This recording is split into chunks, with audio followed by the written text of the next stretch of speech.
Bienvenue à Ciné-Histoire, le troisième de notre hors-série, bientôt série, sur la présentation de nos films Criterion. Je suis en compagnie de Alex, mon co-host. Ben oui. Comment les vas-tu? les rôles sont interchangés. Ça Eh va oui. très bien, très bien. Hein? Ben voilà. Donc oui, c'est ça, cette semaine, on vous présente le numéro 3 de la collection Criterion qui est The Lady Vanishes, qui est un film de Alfred Hitchcock de 1938 qu'on a eu beaucoup de plaisir à regarder.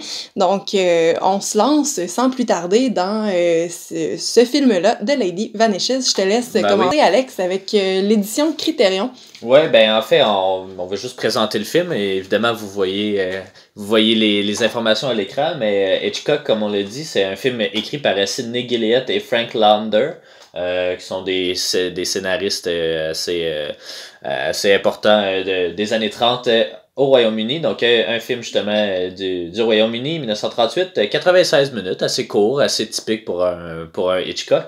On sait qu'il aime faire les thrillers et tout. Celui-là en fait partie, c'est évidemment un thriller, mais c'est aussi, il y a quand même une bonne partie de comédie, ce qui est pas toujours présent là, dans ces films. Un film en noir et blanc, évidemment, avec un ratio de 1.33:1, ce qui est à peu près carré, là, ce qui est quand même typique pour cette époque-là. Malheureusement, nous, on l'a vu en full screen, je crois. Là. On n'a pas l'édition Criterion, mais on a un gros coffret d'Alfred Hitchcock de ses films britanniques avant qu'il arrive à Hollywood. Puis c'est ça, il était en full screen. Puis quand on a un groupe Facebook de gens qui suivent les Criterion, ouais, en fait, exactement. Qui partagent leurs expériences de visionnement. Puis, on pose des questions et tout ça.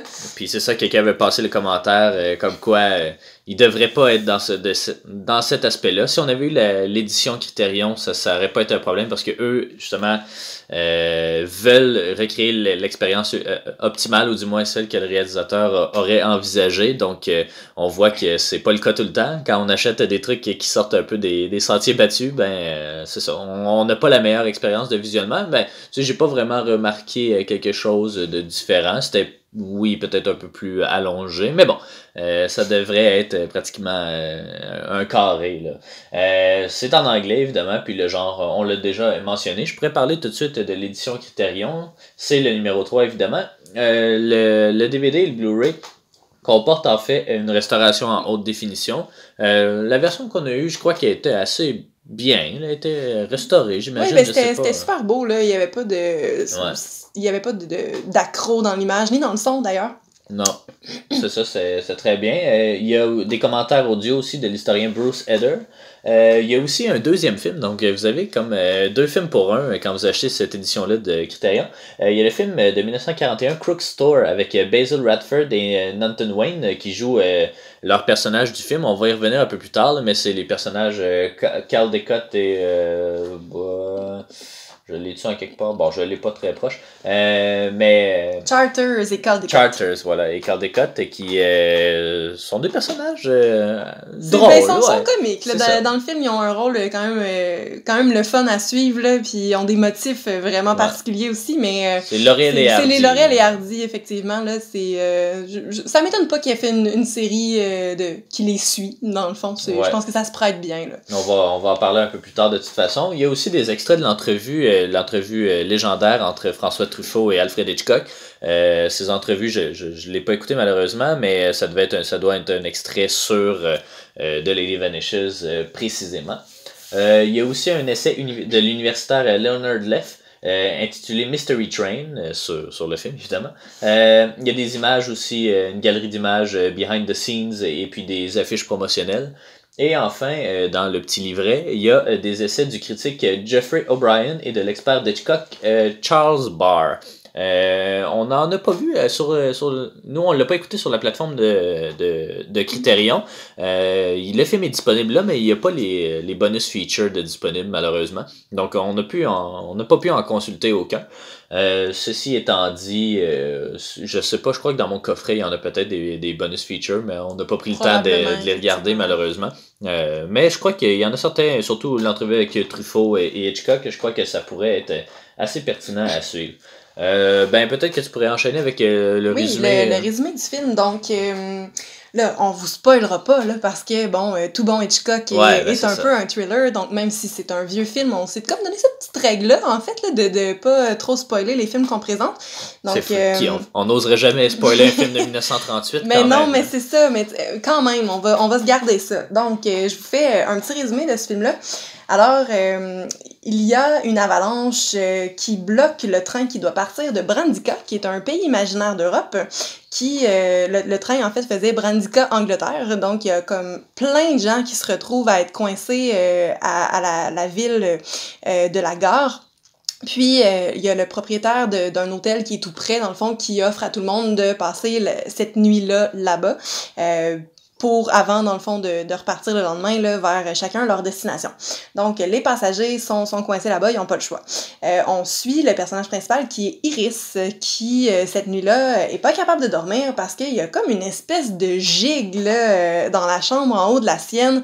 On voit le propriétaire de l'hôtel qui va voir là, ce qui se passe en haut pour finalement se rendre compte qu'il y a 3 personnes qui dansent là, vraiment en rond en se prenant bras dessus, bras dessous, qui font énormément de bruit, puis quelqu'un qui joue de la musique aussi, on apprendra plus tard que c'est Gilbert, c'est il disait un musicologiste. Musicologiste. Je sais pas c'est quoi le terme, on checkait en anglais là, en fait, mais je sais pas ce serait quoi l'adaptation. Ça doit être un professeur de musique, j'imagine. Ben peut-être, mais il y a d'autres professeurs de musique dans le film. Bref, la musique prend une grande place dans ce film-là, on va pouvoir y revenir plus tard.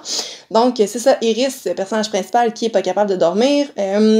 On fait aussi la connaissance de Miss Froy, qui est une vieille dame vachement sympathique, qui, quand on la rencontre, écoute quelqu'un chanter, fredonner là, en bas de sa fenêtre une petite mélodie, puis Miss Froy écoute ça, et on voit quelques secondes plus tard, là, cette personne-là, le chanteur dans la rue, se faire étrangler par une main avec des gants. Donc on sait pas trop qu'est-ce qui se passe. Miss Froy va être un personnage clé aussi de l'évolution de l'histoire. On rencontre Charters et Caldecott, dont on vous a parlé un petit peu, qui, eux, veulent se rendre à un match de cricket en Angleterre et qui doivent... pour une raison, en fait, je m'en rappelle pas vraiment, là, mais ils doivent passer la nuit dans la chambre d'une femme de chambre à l'hôtel. Ils ont pris, évidemment, vu que tous les résidents du train, les passagers du train doivent rester au seul hôtel de la gare, eux, ils se prennent un peu dernière minute, puis il reste plus de chambre à l'hôtel. Donc, ils doivent dormir, c'est ça, dans la chambre de la maid. Qui est pas super sympathique, là.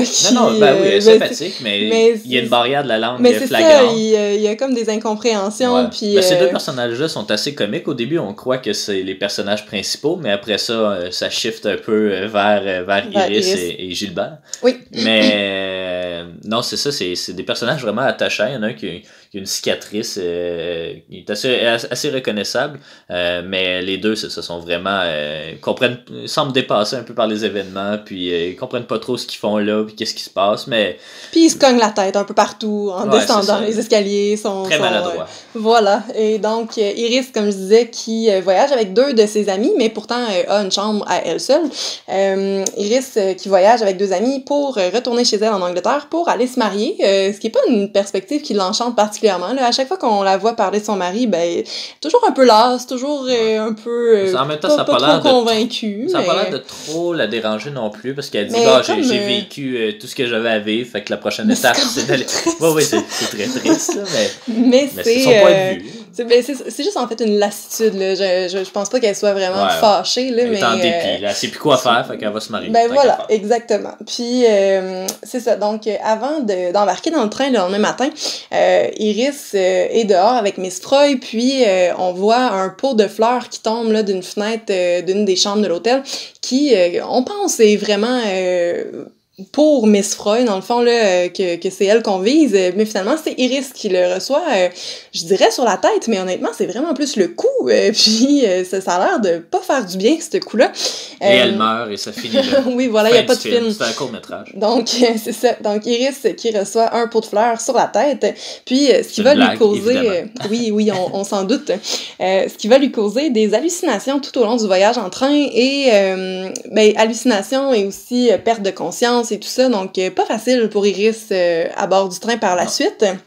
À bord du train, c'est ça, Iris, qui ne se sent pas très bien, va être invitée par Miss Froy à aller prendre un thé dans le wagon-restaurant. Donc, les deux femmes jasent là-bas, c'est le fun, on apprend la sorte de thé préféré de Miss Froy, qui... Désolé oui, pour ce bris technique du bureau. On est en direct de notre bureau, on n'a pas d'équipement là, en tant que tel, mais ça cause des petites... Ouais, c'est ça, c'est pas... faut faire attention. Des petits apartés. Fait que donc, voilà, ils vont prendre un thé dans le wagon-restaurant. Et à son retour dans sa cabine, Iris s'endort, un petit peu en hallucinant aussi, on n'est pas trop sûr. Puis à son réveil, Miss Froy a disparu. Et à ce moment-là, elle la cherche, elle demande aux gens dans la cabine s'ils l'ont vue, personne l'a vue, tout le monde dénie le fait que Miss Froy a même existé, là, comme on dirait que justement, elle a jamais été là, puis Iris, malgré ses hallucinations, croit quand même qu'il y a une espèce de complot autour de tout ça, comprend pas pourquoi Miss Froy a disparu en quelques instants, donc... ça va être un petit peu là, la mission qu'elle se donne de la retrouver.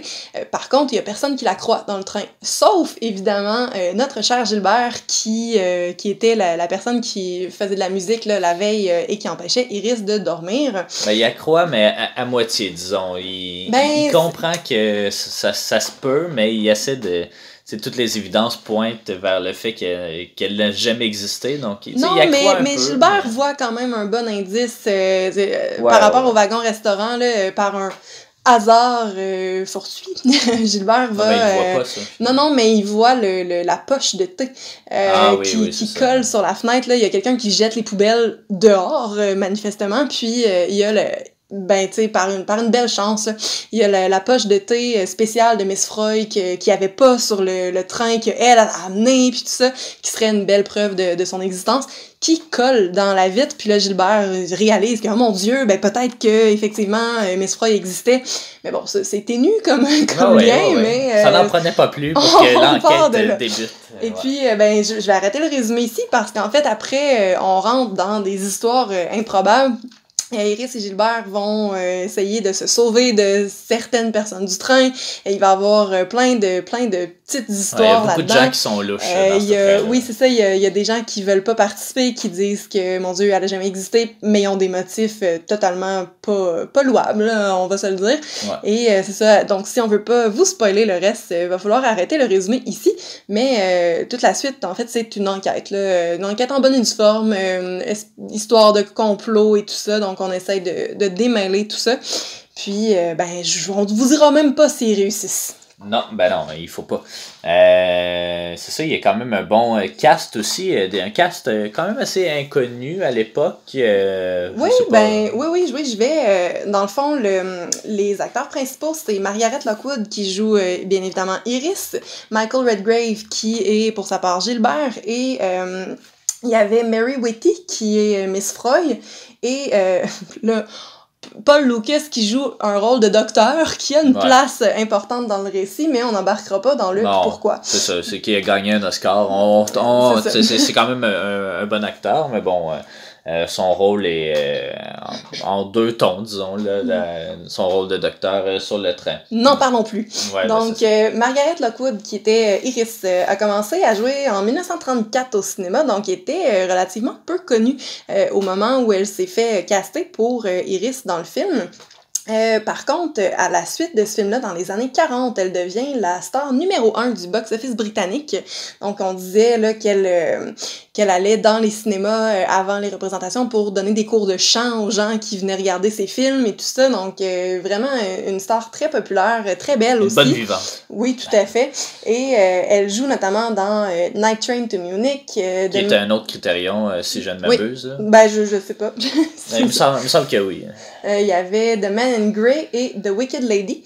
Elle est nominée pour un BAFTA pour son rôle dans Cast a Dark Shadow. Les BAFTA qui sont les Oscars britanniques aussi, on le rappelle. Voilà, et c'est ça, donc elle chantait dans le cinéma et sa carrière va alterner beaucoup là, entre le Royaume-Uni et les États-Unis.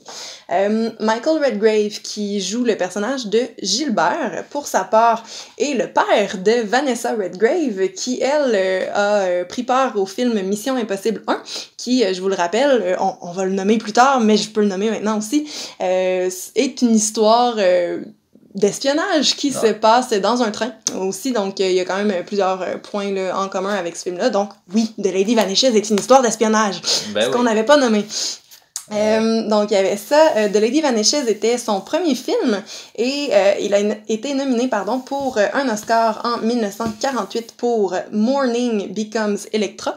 Et il a été nommé meilleur acteur à Cannes en 51 pour The Browning Version, qui est lui aussi un Criterion. Et qu'on possède d'ailleurs, qu'on a acheté dans un pawn shop ici à Sherbrooke, totalement sorti de nulle part. Là. J'ai jamais entendu parler de ce film-là. J'ai même posté dans le groupe de Criterion savoir est-ce que quelqu'un a déjà vu ça. Puis personne n'a jamais vu ça. Donc ça va être c'est le Miss Freud des Criterion. Ouais, c'est ça. On a bien hâte d'y arriver. Malheureusement, je pense que c'est le numéro 300 ou quelque chose comme ça. C'est quand même dans un petit bout, mais bon.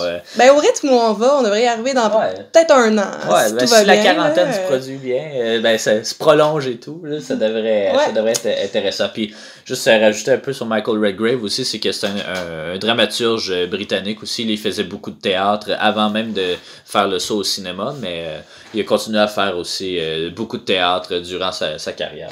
Voilà, donc ensuite, Mary Whitty, vraiment pas grand-chose à dire, sauf elle a joué dans le film Miss Miniver, pour lequel elle a été nominée aux Oscars. C'était quelle catégorie?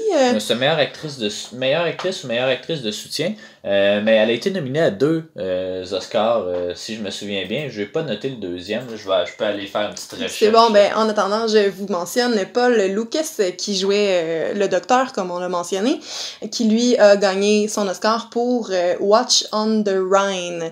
Donc, on est conscient que les Oscars, c'est pas nécessaire. On met les gens sur un piédestal quand non, mais on je parle pense que ça vaut la peine d'être mentionné. Ouais. C'est important dans la vie d'un acteur aussi, dans sa carrière, parce que ça donne une tonne d'opportunités, mais c'est aussi une bonne façon de juger, disons, des meilleures performances, même si souvent c'est pas nécessairement leurs meilleures performances, mais c'est celles pour lesquelles ils sont plus connus. Je sais que nous, on capote souvent sur les Oscars, on fait un poll à chaque année, puis on aime bien écouter les films des Oscars, mais des fois, c'est ça, c'est un bon barème, disons, surtout quand c'est des films un peu plus âgés, c'est un bon barème pour gager quel film je devrais regarder de 1930 ou 1940. Oui, tout à fait. Parce qu'on n'a pas nécessairement cette connaissance-là générale de cette époque-là.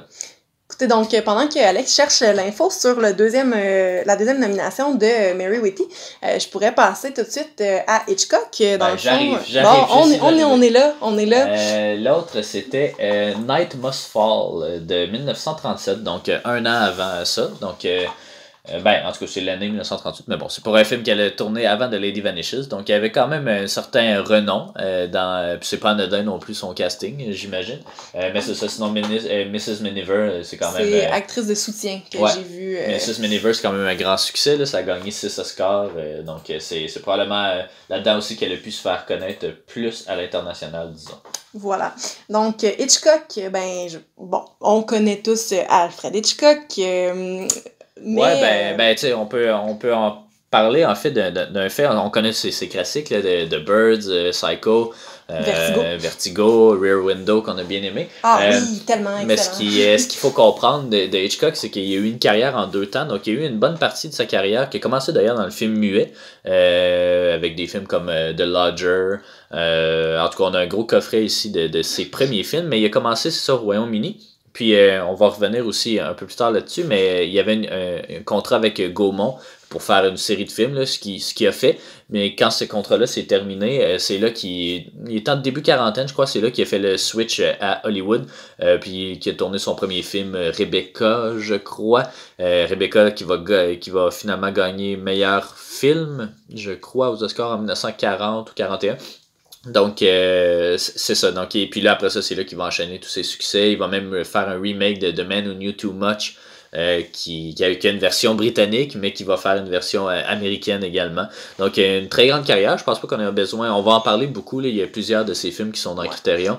On va en parler beaucoup, mais c'est ça. Juste donner un petit cue. Là. Ça, c'est la période Hitchcock britannique. Là. Mais c'est ça. Donc, pour ce film-là particulièrement, là, dans le fond, on avait quelques points. Là, donc, Hitchcock, après avoir fait ce film-là, justement, s'est fait remarquer par Hollywood et a décidé de s'y installer. Donc, c'est vraiment ce qui l'a fait passer de de l'autre côté. C'est David O. Selznick aussi qui, excusez, je rajoute des trucs que je rappelle à ceux et celles qui nous suivent un peu plus assidûment. On avait fait une émission Ciné-Histoire sur Alfred Hitchcock et tout. Puis lui, c'est ça, David O. Selznick, qui est le producteur de Gone with the Wind, sortait d'un gros succès. C'est lui spécialement qui est allé chercher Hitchcock puis qui l'a fait travailler pour lui.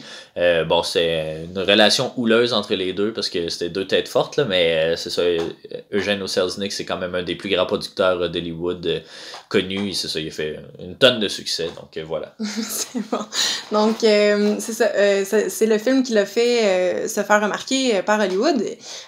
Après 3 ratés au box-office, donc ces 3 films précédents, ce film-là est un immense succès. Ça frappe très fort, pas mal partout, je vous dirais, là. C'est assez unanime comme impression. Hitchcock a même reçu un prix de directeur pour ce film-là par la New York Film Critics Circle Awards et ça reste ensuite son seul prix de directeur en carrière. Donc, on s'entend, là, c'est pas rien. Surtout pour un film qu'on connaît pas d'emblée de Hitchcock, donc c'est quand même un fait qui est intéressant. Et une petite affaire, le fun, là, à la fin du film, Hitchcock fait un caméo, comme un chauffeur de fiacre, là, puis c'est assez classique dans ses films aussi, il fait beaucoup de caméos, même dans les films les plus connus, là, mais ouais. Mais c'est ça, donc c'est les points qu'on avait sur Hitchcock parce que on voulait vraiment se concentrer sur Hitchcock en rapport avec ce film-là. Donc, passons maintenant au film. Alors, ce film-là, The Lady Vanishes, est basé sur le roman de Will Spence, qui est un roman de 1936 d'Ethel Lina White. Par contre, il y a quand même quelques différences là, entre le film et le roman. Pardon pour les bruits, dans le roman, Miss Froy qui est enlevée, parce que là c'est ça, bon, Miss Froy est enlevée, on spoil finalement un petit peu le film, ça, on l'avait dit mais Miss Froy est enlevée dans le film et dans le roman aussi. Par contre, dans le roman, elle est enlevée juste parce qu'elle a accès à une information qu'elle comprend pas trop l'importance que ça a, mais si ça se retrouve à la mauvaise place, ça pourrait causer beaucoup de tort aux autorités policières. Donc on dira pas pourquoi, mais ça a changé dans le film d'Hitchcock. Voilà. Ensuite, dans le roman, la confusion d'Iris ne vient pas d'un coup à la tête, mais bien d'un coup de chaleur. Il y a une scène de fusillade avec des policiers dans le film qui n'est absolument pas là dans le roman. Et les personnages secondaires changent beaucoup. Charter et Caldecott et Charters ne sont pas là. Donc, je pense que c'est un bel ajout qu'ils ont fait dans le film. Ce serait, ce film-là, le roman, j'imagine aussi, donc inspiré d'un fait vécu sur une femme qui aurait disparu à Paris en 1880 en raison de la peste. Ouais, c'est dans l'Expo. Il y a même un film qui a été fait sur cette histoire-là, mais une femme qui était dans son hôtel et puis qui a contracté la peste, et puis ses enfants, je crois qu'ils viennent le voir, puis là, il arrive là, le papier peint est pas le même que quand il était là, puis personne semble savoir ce qui s'est passé, puis qui est la personne qui occupait la chambre, mais c'était parce que c'était la peste et qu'il fallait désinfecter la chambre et tout, donc... mais c'était aussi, je pense qu'on avait lu, là, pour pas alarmer les gens, là, ils ont fait comme si ça avait jamais existé, donc une belle histoire d'horreur pour la famille, honnêtement, quand personne veut accepter, là, bon, c'est ma mère, je veux dire, je le sais qu'elle a existé, sinon je serais pas là, tu sais, en tout cas, fait que voilà. Le film devait, à la base, s'appeler The Lost Lady, mais le titre est The Lady Vanishes.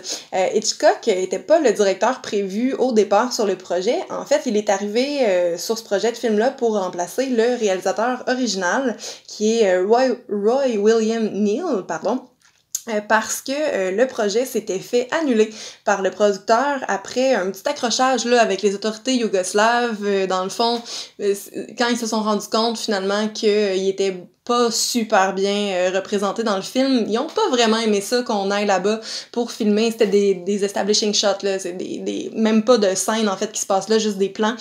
Puis ils ont pas voulu finalement, donc ça s'est fait mettre sur hold un moment, puis Hitchcock est arrivé sur le projet par après. On l'avait déjà mentionné, Hitchcock était sous contrat avec Gaumont pour produire un certain nombre de films, puis The Lady Vanishes, c'est le dernier de cette série-là. Michael Redgrave, qui est Gilbert, et Hitchcock ne s'entendaient pas très bien pendant le tournage. Hitchcock voulait apparemment que les performances soient spontanées, puis t'avais Redgrave de l'autre côté qui, lui, voulait répéter à profusion, probablement à cause de son héritage de théâtre. Dans le fond, Redgrave était une star des planches, donc... probablement, là, ça a causé un petit clash à ce niveau-là. C'est pas la première fois non plus que Hitchcock... ben, en fait, ça dépend vraiment du personnage, parce que je me souviens du film I Confess de Hitchcock, qui a été tourné en partie à Québec. C'était Montgomery Clift, qui est un acteur, évidemment, de la méthode Stanislavski, en fait, du méthode acting. Puis là, dans ce film-là, justement... Montgomery Clift essaie d'improviser, puis là Hitchcock il dit non, t'improvises pas, là, tu fais ce qui est écrit et tout. Donc ça dépend vraiment du type d'approche que le réalisateur prend, mais celui-là il clash quand même, j'expliquerai pourquoi un peu plus tard, mais il clash quand même avec certains autres films d'Hitchcock. Je te laisse. C'est bon.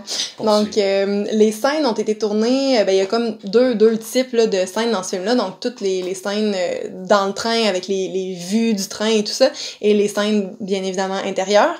Donc les scènes intérieures ont été tournées dans les studios de Gainsborough à Londres et les scènes de train sur le chemin de fer militaire de Longmoor dans la forêt Woolmer. Ouais, puis ils ont aussi tourné dans le sud de la France aussi des scènes de paysages, des trucs comme ça. La scène probablement dans la forêt aussi un peu plus loin. Là. Peut-être, mais en même temps, il y a la forêt dans la forêt Woolmer. Mais c'est donc, ça, ils sont pas risqués à retourner en Yougoslavie ou à un autre pays de l'Europe centrale. Par peine aussi c'était juste avant la Deuxième Guerre, là, c'est peut-être pas le moment idéal pour aller tourner dans ces coins-là. Voilà. Donc, le tournage du film a été interrompu par une grève des électriciens qui est arrivée pendant que ça se produisait. L'histoire aussi a des références très très claires là, à la situation politique qui a mené à la Deuxième Guerre mondiale, justement. Donc, dans le film, on voit en fait là, les personnages britanniques qui essayent de pas rentrer dans le conflit. On disait tantôt, là, pas mal tout le monde là, finalement se met à l'écart de ce qui se passe, puis essaie de pas trop s'en mêler, puis finissent par finalement travailler tous ensemble de manière super héroïque contre des étrangers. Donc, c'est ça, écho à la Deuxième Guerre mondiale. Le film est... aussi, il y avait d'autres échos, mais celui-là, je comprenais moins, mais il y a un des personnages aussi qui sort du train avec le drapeau blanc. Puis là, j'ai essayé de lire un peu, il se fait tirer finalement, là, mais ça ferait référence à quelque chose, parce que clairement, les autorités en présence on peut quasiment les identifier comme étant des nazis, là, ou du moins, tu sais, des gens des fascistes, que ce soit allemand ou italien. Ça doit être allemand ou autrichien, quelque chose comme ça, parce que ça se passe en Europe centrale, pas loin de la Suisse aussi. Mais c'est ça, il y a eu des parallèles qui sont tirés. Bon, ça m'a pas nécessairement convaincu, mais il y a plusieurs commentaires aussi qui sont passés. Il est le temps qu'on sorte de cette région-là, ça commence à être chaud. C'est notamment Caldecott et Charters qui disent ça, là, qui veulent s'en aller à tout prix. Mais c'est ça, on sent vraiment, un peu comme dans La Grande Illusion, là, on sent que c'est quelque chose qui s'en vient. Ces deux films qui sont tournés juste avant la Deuxième Guerre, puis on sent qu'il y a quelque chose dans l'air. Donc, de le voir comme ça aussi, c'était bien. Bon, voilà. Donc, le film, précisément, est situé au 35e rang des meilleurs films britanniques du 20e siècle. Et on le référence souvent comme étant le meilleur Hitchcock britannique, évidemment. Il y a l'historien et critique de cinéma Leonard Maltin qui a donné une note de 4 sur 4 dans son guide de cinéma et qui l'a inclus dans les 100 films du 20e siècle à voir. C'est, comme on l'a dit, on l'a mentionné brièvement tantôt, là, mais c'est le premier film qui a été fait avec un accord entre la MGM et Gaumont concernant la distribution de films sur, dans le fond, les deux studios pouvaient le distribuer sur le territoire de l'autre. C'est un peu ça que ça Gaumont, que ça veut en fait, dire, c'est hein. Gaumont British, UK, en tout cas, je sais pas trop quoi, parce que Gaumont, à la base, c'est français. Mais donc, c'est ça, c'est des droits de distribution entre MGM, qui est aux États-Unis, puis Gaumont, qui est au Royaume-Uni. C'est le premier film, mais finalement il a été distribué par la Fox, donc je sais pas trop qu'est-ce qui s'est passé à ce niveau-là, mais c'est ça faisait partie, c'était le premier film en théorie qui fait partie d'un long accord de, pas libre-échange, mais de libre diffusion, on va dire ça comme ça. Voilà. Distribution. À sa sortie, c'est un succès immédiat. C'est par ailleurs le plus grand succès britannique jusque-là. Et ensuite, on va aussi le nommer en 1938 meilleur film britannique par le New York Times là, qui va lui donner ce titre-là. Et finalement, ben, c'est la première occurrence là, de Charters et Caldecott qui vont faire finalement 11 films ensemble, dont Night Train to Munich, qui est aussi un critère. C'est ça, on l'a mentionné, puis en plus, ce film-là, en fait, tu sais, je sais pas pour l'ensemble des 11 films, mais je sais que pour au moins 3 films, ils reprennent les mêmes personnages de Lady Vanishes. Oui. Pour les autres, je crois qu'ils jouent ensemble, mais ils reprennent pas nécessairement leurs personnages. Mais c'est ça, celui-là, c'est vraiment une référence directe, Night Train to Munich. Je pense que Iris jouait dedans. Ouais, c'est dans ça. celui-là. Margaret c'est ça. Lockwood aussi joue dedans, elle joue pas son propre rôle. Non, en c'est fait. ça, je joue pas Iris, Iris, non, mais elle joue un autre là, rôle, mais un autre film qui se passe dans un train avec. Donc, c'est deux hommes qui aiment bien voyager, faut croire. Voilà. Donc, finalement, on vous disait là, plutôt le son, la musique qui ont des places prépondérantes dans ce film-là, qui sont importantes pour l'intrigue, évidemment, mais aussi pour les motivations des personnages et tout ça. Donc, on lisait là, dans nos recherches que il y avait, à cette époque-là, dans le cinéma, une espèce d'importance, de place faite au son expressionniste, puis Hitchcock a comme cassé ça avec des sons qui provenaient de l'environnement dans lequel il était. Donc, par exemple, là, à un moment donné, Iris tombe sans connaissance, puis au lieu d'avoir une espèce de montage vraiment, vraiment fort de... Ben, tu sais, ça aurait été, mettons, des bruits de flûte coulissantes. Ben, c'est ça, non, exactement. Même, puis, qui fait mystique. C'est pas ça qu'on a, dans le fond. On a juste le son de... Le sifflet du train. Du sifflet, donc c'est ça. Donc Hitchcock va pas là-dedans, puis il préfère avoir des sons de l'environnement. Il y a pas de trame sonore dans ce film-là, donc tout ce qu'on entend, ce sont des sons, finalement, c'est les acteurs qui font le son. Que ce soit Gilbert qui joue de la clarinette, ou que ce soit... je sais pas, des gens qui fredonnent ou des gens qui chantent à la guitare. Donc, c'est ça, c'est très typique aussi par exemple, des films de Xavier Dolan, qui fait beaucoup ça aussi. Il n'y a jamais de trame sonore, mais quand il y a une chanson qui joue, souvent c'est parce qu'elle joue à la radio. Ouais. C'est toujours des sons qui... C'est ça, un environnement sonore très réaliste qui provient de l'univers même du film et qui est pas superposé par-dessus pour ajouter. Mais on sait que Hitchcock va pas faire ça dans tous ses films non plus. Là. Non, évidemment, c'est ça, Psycho. oui, évidemment, il y a personne qui fait ça dans une douche, mais non, c'est ça. Voilà, donc c'est ça. Puis la musique, dans le fond, on voyait là, chaque fois que le personnage du docteur entre en scène, on l'entend avant de le voir, ce qui amène comme une espèce de suspense lourd, tu sais, c'est quasiment intrusif, ouais. On est par-dessus, puis tout ça. Donc, il y avait ça, puis aussi, les personnages, comme on l'a mentionné, ont un rapport important avec la musique. Gilbert, qui est musicologiste, il y avait Miss Freud, qui était une prof de musique, je pense. Aussi, ben c'est ça, on entend le gars fredonner, on assiste à une petite gigue dans la chambre d'hôtel, tu sais, il y a beaucoup de musique dans le film, ça prend une bonne place, puis ben sans vous spoiler la fin aussi, ça a une place vraiment importante, la musique là, dans la fin du film. Portez attention à ça. Peut-être voilà. Avant qu'on entre dans le dernier... On pourrait parler de justement nos impressions du film. On en a parlé quand même beaucoup. Je te laisse commencer. Je pense que c'est un film qu'on a grandement apprécié, toi et moi. Et on aime beaucoup, évidemment, le style de Hitchcock, les enquêtes policières, les espèces de... Pas quiproquos, mais... Comment t'appellerais ça? Là? Des gens qui disparaissent. Puis on va le dire comme ça. J'ai pas de terme précisément pour ça, mais... C'est pas les gens qui disparaissent, mais tu sais que tout le monde semble coordonné pour dire que cette personne-là n'a jamais existé. Je sais pas comment ça s'appelle, ce style-là. Genre, ça, là. Adjustment Bureau. Non, moi, je le comparais, là, on l'a pas mis dans les références, là, mais je le comparais à, je pense que c'est Unknown avec Liam Neeson, avec January Jones et je l'ai pas vu. l'autre, là, je me rappelle pas de son nom. Bref... dans ce film-là qui a sensiblement la même histoire, puis c'est même des espions dans le film, donc je sais pas pourquoi qu'on l'a pas mis dans nos références, mais c'est la même chose, là, finalement, qu'on le fait halluciner. On lui dit qu'il hallucine, finalement ses photos de couple ont jamais existé, puis tout ça, pour finalement se rendre compte que c'est un espion, puis c'était sa fausse femme, il avait stagé, si jamais il arrive quelque chose, on va prendre un autre gars pour être son mari, on va changer les photos dans tout votre appartement. Tu sais, c'est un peu fou. Donc, on spoil pas les films de 1938, mais on vous a spoilé un petit peu en nom. C'est Diane Kruger que je cherchais, donc January Jones et Diane Kruger dans ce film-là. On va aller se pitcher au clip vidéo. Voilà. Mais moi, non, j'ai vraiment aimé ça, cette espèce de huis clos dans un train. Ça rappelle un peu le Meurtre de l'Orient Express, mais un peu à l'inverse. Tu sais, c'est dans le Meurtre de l'Orient Express, tout le monde semble avoir un motif, alors que là, tout le monde veut pas avoir de motif nécessairement. Puis c'est tous des motifs égoïstes que les gens prennent pour dire qui ont jamais vu Miss Froy ou peu importe. C'est Caldwell et on pourrait pas manquer un match de cricket en Angleterre pour ça. Voyons donc, ils veulent pas manquer leur connexion à Bâle.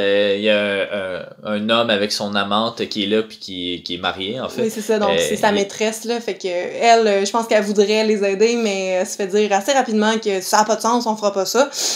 Parce qu'il pourrait pas être pris là-dedans. Donc non, c'est ça. Tout le monde a un peu un motif de pas l'avoir vu, mais tout le monde sait. Puis tu sais, on le sait assez rapidement que tout le monde sait c'est qui, puis comprennent pas non plus pourquoi elle a disparu, mais ils sont comme non, on se mêlera pas de ça.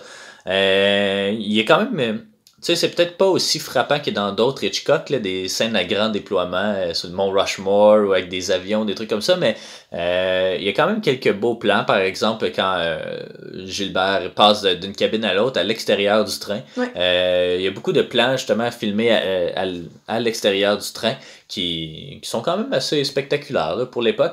Même chose aussi avec les jeux d'ombre que permet le noir et blanc. Ça, il joue quand même justement la main qui vient étrangler, ouais. On le voit surtout en ombre, puis après ça on la voit apparaître à l'écran puis saisir le chansonnier.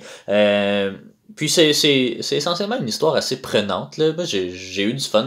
On essayait de comprendre c'était quoi, mais il faut se laisser guider aussi. Je pense pas qu'on peut le deviner facilement là, non, mais en même temps j'ai l'impression qu'il y a quand même des indices au début là, qui seraient peut-être plus remarquables avec la deuxième écoute évidemment, comme dans tous ce genre de films là.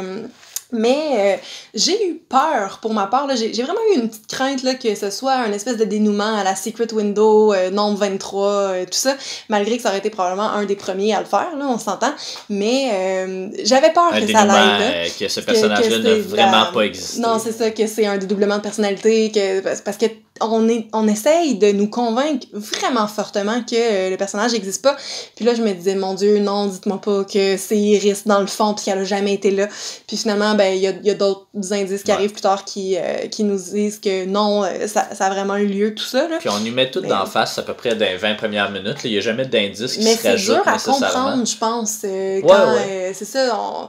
Mais comme dans tous ces films-là, sauf que la fin, le dénouement, là, nous présente pas l'espèce de petit montage accéléré là, de « Ah, mais c'était ça qui s'est passé, ce que vous avez vu, ça voulait dire telle affaire. » Parce qu'évidemment, on est dans les années 30, là, je pense pas que c'était une tradition cinématographique à ce moment-là, mais c'est ça.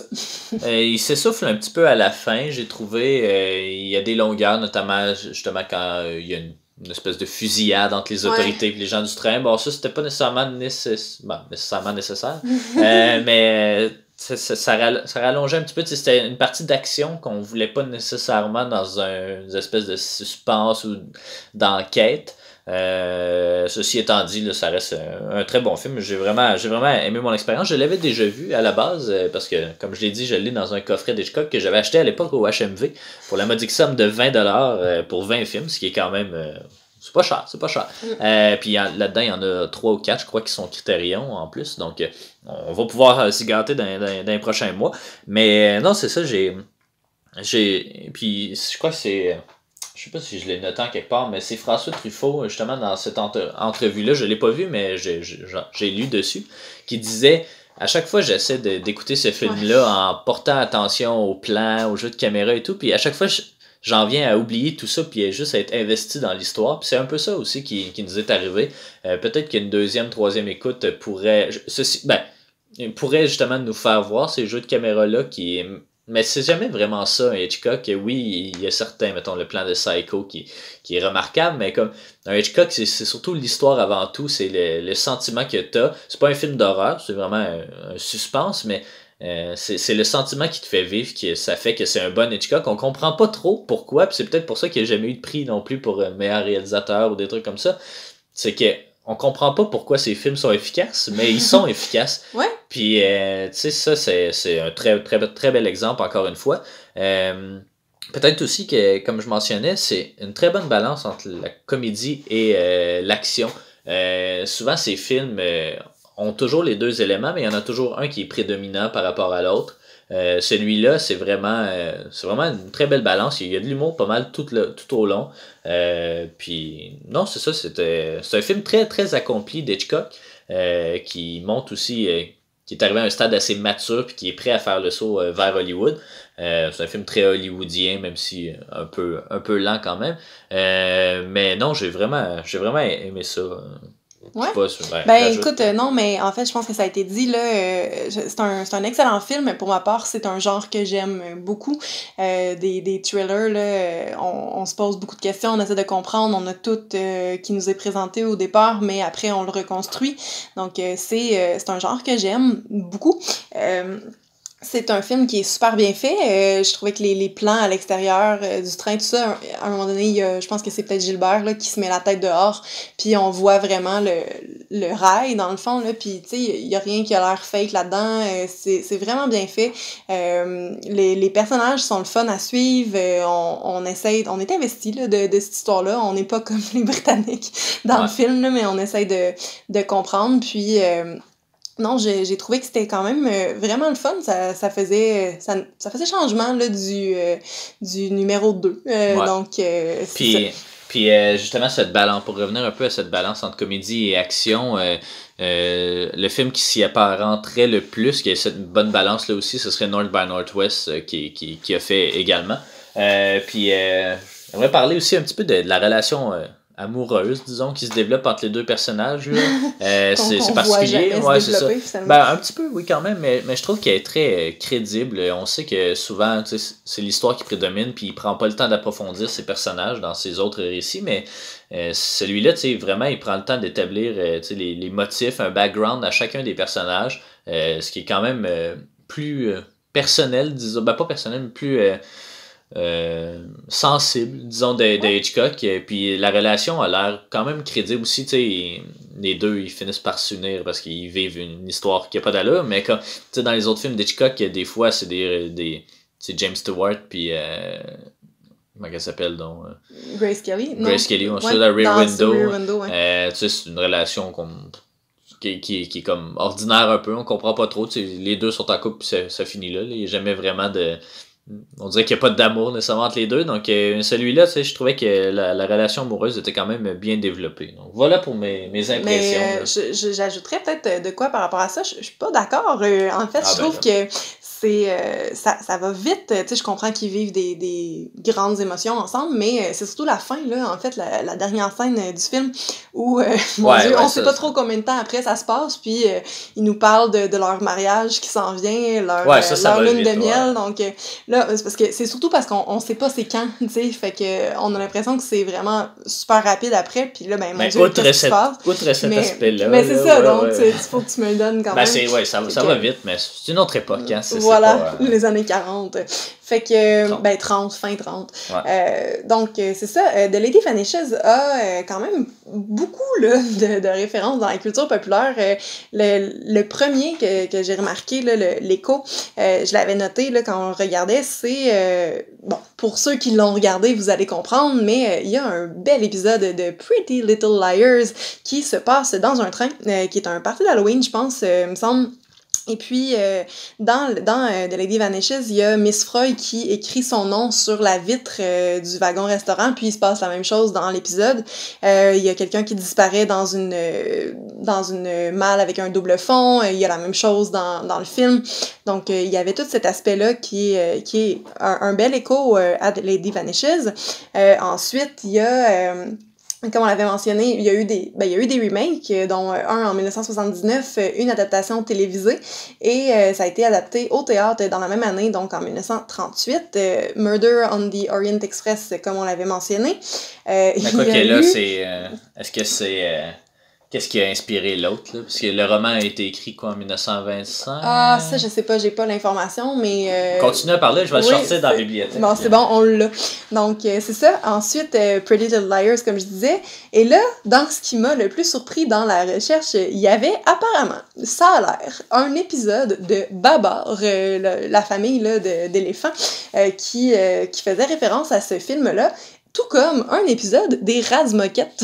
Donc là, on se dit, mon Dieu, c'est pour enfants, c'est des bébés qui crawlent sur un tapis. Tu sais, on comprend pas trop en quoi là il y a eu cette inspiration-là, mais bref, ça a l'air que ça existait. Alex me regarde, il a l'information. Ben oui, Meurtre de l'Orient Express, 1934. Donc c'est quand même assez proche. C'est quand même assez oui, proche. Mais c'est pas la même histoire, là. Mais... Non, mais il y a clairement là, des trucs qui se ressemblent. On aimait bien le train aussi, à l'époque. Voilà. Donc, il y avait ça comme référence. Mission Impossible 1, on en avait parlé, donc espionnage dans un train, et Vanessa Redgrave qui joue dedans, et la fille de Michael Redgrave qui était Gilbert. Il y a dans la télésérie Monk, qui est quelque chose que j'affectionne, qui a marqué mon adolescence. Un épisode où un des personnages joue la mélodie d'espionnage dans le film. Donc, ce qu'il faut comprendre, c'est que dans le film, il y a quelques notes là, qu'on entend de la part de Miss Frog qui sont un message, dans le fond, à donner à je sais plus qui exactement. Puis, cette mélodie-là a quand même une grande importance pour la suite des choses. Puis apparemment, il y aurait un personnage dans Monk qui chante ça. Donc voilà. Il y avait Gossip Girl aussi qui a un titre d'épisode qui lui est semblable. Par contre, ce qu'il faut savoir, pour les gens qui ont écouté Gossip Girl, c'est facile à savoir, mais pour mon co-host, on le sait qu'on le sait pas. Je suis là. dans les brumes. Voilà, donc je vais t'éclairer là-dessus. Gossip Girl a la longue tradition, en fait, de pas mal tous les titres d'épisodes, ce sont des références à des films et d'autres séries puis tout ça. Donc c'est tout le temps il y avait éventuellement Blair Waldorf must pie comme John Tucker must die parce que là ben elle est boulimique puis elle mange de la tarte. Fait que c'est ça. C'est intéressant mais ça me fera pas l'écouter malheureusement. Il y avait ça. Il y avait dans Night and Day film avec je pense que c'est Cameron Diaz et Tom Cruise. Un film de James Mangold, je crois, qui a fait Ford vs Ferrari cette année, mais bon, qui a fait Walk the Line, Logan, en tout cas. Voilà, ça disait en fait qu'il y avait un dessin dans une vitre de train, puis ils disent explicitement là, que c'est une référence à un classique. Puis finalement, ce que j'avais vu dans mes recherches, dans le film This Means War, qui est aussi un film d'espionnage que j'aime quand même pas mal, on va se le dire, il y a le personnage de Chris Pine qui va au club vidéo, puis il rencontre Reese Witherspoon là-bas, puis... il lui suggère de louer ce film-là.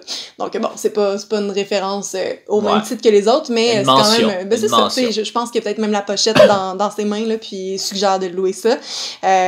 Placement de produit. Fait que, ben, tu sais, peut-être aussi pour lui annoncer que c'était un espion, on sait pas trop. Peut-être. Parce que c'est puis sinon, à l'intérieur même du film, il y a aussi une référence à Sherlock Holmes, parce qu'ils font une enquête, puis... ils trouvent comment t'appelles ça? Ben, ils trouvent le chapeau, puis une pipe aussi. Ouais, une pipe. Fait que c'est ça. Un crayon, en tout cas, peu importe. Non, je pense que c'était vraiment une pipe, puis Gilbert les prend, tu sais, puis là, Iris qui dit bon, qu'est-ce qu'on fait, mon cher Sherlock? Puis là, lui, il l'appelle Watson, puis là, elle dit, à un moment donné, elle dit, je sais pas, je suis juste Watson. Puis là, moi, ça m'a troublée, parce que Watson est quand même un bon personnage, surtout par Martin Freeman, qui est quand même, tu sais... La série Sherlock, on la conseille à tout le monde, ceux qui l'ont pas vu. La série Sherlock qui est disponible sur Netflix, qui est une excellente série, mais bref, il y avait quand même une belle référence à ce moment-là. Donc voilà pour les références à la culture populaire. Ben voilà, même pour The Lady Vanishes, peut-être en terminant, on pourrait dire est-ce qu'il vient... où il se situe par rapport aux 3 critérions qu'on a vus, donc je te laisserai y aller peut-être.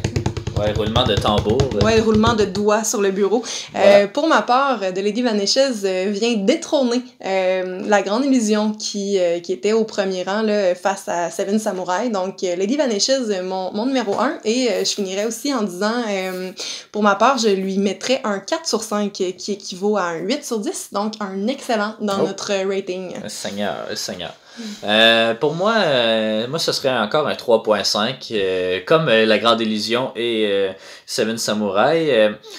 On dirait que j'ai vraiment, tu sais, c'est vraiment un genre de film que j'aime, puis c'est très réussi, mais je trouve pas qu'il y a cette profondeur-là, mettons qu'un Grande Illusion a. Ceci étant dit, je crois que La Grande Illusion, je vais mieux l'aimer à ma deuxième écoute, mais moi, je maintiendrai encore que La Grande Illusion est mon préféré des trois premiers Critérions qu'on a vus, mais c'est très chaud là, entre les trois. Mais peut-être qu'il y a d'autres films qui s'en viennent pourront détrôner ça, qui sait. Mais notre numéro 4 qui s'en vient, excuse-moi, je te coupe, le numéro 4 qui s'en vient, qu'on a les deux vraiment apprécié, là, on pourrait peut-être déjà le nommer, ça s'en vient très bientôt. Là. Parce que de toute façon, on a terminé, là, mais donc pour toi, c'est ça serait de Lady Vanishes, qui est au sommet de ton classement, et moi, je maintiens La Grande Illusion, je maintiens le cap, le numéro 1.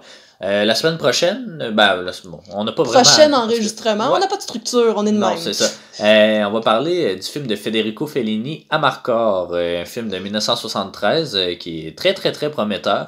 Donc j'espère qu'on vous donne le goût d'écouter tous ces classiques du cinéma-là. Pour nous, en tout cas, c'est très motivant de découvrir ou redécouvrir on a beaucoup ces de fun classiques-là. à faire ça, je pense. On découvre des belles choses, puis après, dans les recherches, on peut pousser un peu plus loin nos réflexions, puis c'est vraiment le fun à faire. Ouais, merci d'avoir embarqué dans ce projet-là fou encore une fois. Encore un autre projet. Oui, c'est ça arrête plus. Donc, on se retrouve prochainement, je sais pas trop quand, mais on remercie aussi CFAC de nous héberger virtuellement aussi, mais sinon, c'est disponible sur YouTube et sur notre site. Merci beaucoup, Jade. Merci à toi de lancer ce projet-là et de m'y inclure. Certainement. Puis un jour, on va avoir des invités aussi, là, lorsque la quarantaine sera levée. Yannick pourra faire son tour. Je prévois demander à Antoine aussi pour certains films de André, russe, soviétique en fait. Là, mais, Josh, pour des films d'animation. Des films de samouraï, des films de sumo peut-être. Là, on sait que c'est sa grande passion. Donc voilà, merci d'avoir été des nôtres, puis on se revoit très bientôt. Merci.